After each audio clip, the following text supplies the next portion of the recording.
Bonjour à tous et bienvenue dans cette vidéo de présentation de la clôture annuelle. Le but de cette vidéo est de vous rappeler ce qu'il convient de faire avant d'entamer la clôture, ensuite en second plan comment faire la clôture et enfin ce qu'il convient de faire juste après la clôture annuelle. Tout d'abord, nous allons voir les précautions à prendre avant d'effectuer la clôture en tant que telle. Pour cela, vous avez dans la base de connaissances une fiche que vous retrouverez facilement en tapant le mot-clé clôture qui vous récapitule ce qu'il faut faire avant de procéder à la clôture annuelle. Valider les derniers bulletins de paye, envoyer la DSN du mois en cours, en l'occurrence la DSN de décembre, attendre de préférence l'acceptation de cette DSN par les organismes, éditer tous les états de paye, livre de paye, journal de paye, charge à payer par caisse par exemple, transférer le journal comptable si vous avez besoin de générer vos écritures pour les transférer par exemple vers Sage 50C ou vers un autre logiciel comptable, générer au besoin le fichier de virement si vous passez par les virements bancaires depuis Ciel Paye, mettre à jour vos profils dans le menu base profil par exemple, ou en générant depuis l'application Ciel Paye à partir du bulletin de paye un profil pour vous permettre de récupérer en fait tous les éléments qui sont présents dans le bulletin. Pourquoi mettre à jour les profils? Ça vous permet de contrôler qu'il n'y ait pas des cotisations obsolètes ou qu'il ne vous manque pas des cotisations afin de redémarrer l'année 2023 en l'occurrence de manière tout à fait correcte. Ensuite, il convient d'affecter vos profils à vos salariés si ce n'est pas encore fait. En allant dans la fiche salarié, vous sélectionnez le profil adéquat, faire une sauvegarde de vos données, même si on verra que le logiciel au moment de la clôture vous propose automatiquement, il est préférable quand même d'en faire une par précaution. Et enfin, effectuer la clôture annuelle.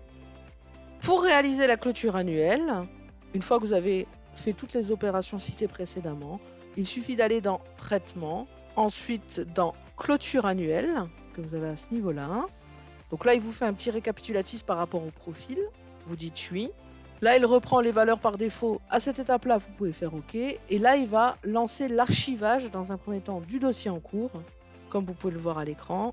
Voilà, il procède à l'archivage du dossier pour vous permettre de pouvoir le consulter si vous avez besoin de sortir de nouveau des éditions, des bulletins ou de consulter tout simplement les données. Donc là, il nous demande de confirmer la fermeture de la société. On va dire oui, parce que là, si vous répondez non, ça annule la procédure de clôture. Pourquoi il vous demande de fermer la société? Parce qu'il va procéder à une sauvegarde des données. Donc, on évite de laisser le chemin CCL WPay par défaut et on va mettre par exemple sur le bureau. On fait OK. À ce moment-là, il procède à la sauvegarde du dossier. On vous conseille également de laisser les options cochées par défaut de façon à avoir vraiment une sauvegarde complète de vos données.